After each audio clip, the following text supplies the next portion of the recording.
मां चंद्रघंटा की कहानी। नवरात्रि का त्योहार उत्सव और एकजुटता के समय का प्रतीक है। भारत में सबसे पुराने त्योहारों में से एक होने के अलावा नवरात्रि पूरे देश में 9 दिनों की अवधि में लोगों द्वारा मनाई जाती है। यह एक पवित्र त्योहार है जहां भक्त प्रार्थना और उपवास करके अपनी भक्ति व्यक्त करते हैं। देवी दुर्गा उनके कई अवतारों के साथ 9 दिनों की अवधि में पूजा की जाती है। नवरात्रि के प्रत्येक दिन के साथ एक विशेष रंग जुड़ा होता है जो प्रत्येक दिन के महत्व और अर्थ को दर्शाता है। नवरात्रि के पहले दिन मां शैलपुत्री की पूजा की जाती है, जबकि दूसरे दिन भक्त मां ब्रह्मचारिणी की पूजा करते हैं। मां चंद्रघंटा की पूजा करें। नवरात्रि का तीसरा दिन शांति और पवित्रता का प्रतीक है। यह मां चंद्रघंटा को समर्पित है, जिन्हें भगवान शिव की शक्ति भी माना जाता है। मां चंद्रघंटा को देवी पार्वती का विवाहित रूप भी कहा जाता है। वह अपने भक्तों को सभी प्रकार की बुरी आत्माओं से बचाने के लिए जानी जाती हैं और उनके माथे पर एक आधा चंद्रमा मंदिर की घंटी के आकार का विराजमान है। इतिहास और उत्पत्ति। मां चंद्रघंटा अपने पूर्व जन्म में देवी सती के नाम से जानी जाती थीं। इस अवतार में उनका विवाह भगवान शिव से हुआ और यहाँ तक कि जब उनके पिता ने उनका अपमान किया तो उन्होंने अपने प्राण भी त्याग दिए। फिर उन्होंने पहाड़ों की बेटी पार्वती के रूप में फिर से जन्म लिया और भगवान शिव से विवाह करने के लिए कठोर तपस्या की। उनके निरंतर समर्पण के कारण उन्हें मां ब्रह्मचारिणी के नाम से जाना जाने लगा और भगवान शिव उनसे विवाह करने के लिए सहमत हो गए। विवाह की तैयारियां जोरों पर थीं और हर कोई भगवान शिव और मां पार्वती के लिए खुश था। हालांकि उनके विवाह के दिन भगवान शिव एक विशाल लेकिन अजीब बारात के साथ पहुंचे।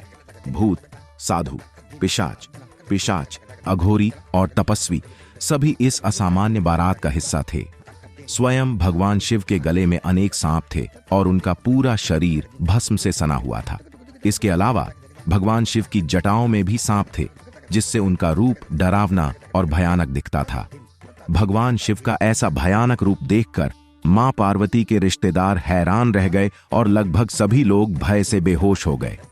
मां पार्वती चिंतित हो गईं और उन्हें डर था कि इस स्थिति के कारण उनके परिवार और भगवान शिव को बहुत शर्मिंदा होना पड़ेगा। इसलिए उसने तुरंत खुद को एक भयानक अवतार चंद्रघंटा में बदल लिया। यह एक भयावह दृश्य था और वह भगवान शिव की तरह ही भयानक लग रही थी।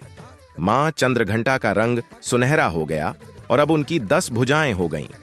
वह अपनी 10वीं भुजा का उपयोग अपने भक्तों को आशीर्वाद देने के लिए करती थीं, जबकि अन्य 9 भुजाओं में एक विशिष्ट वस्तु या हथियार होता था। उनके 2 हाथों में त्रिशूल और दूसरे हाथ में कमंडलू था।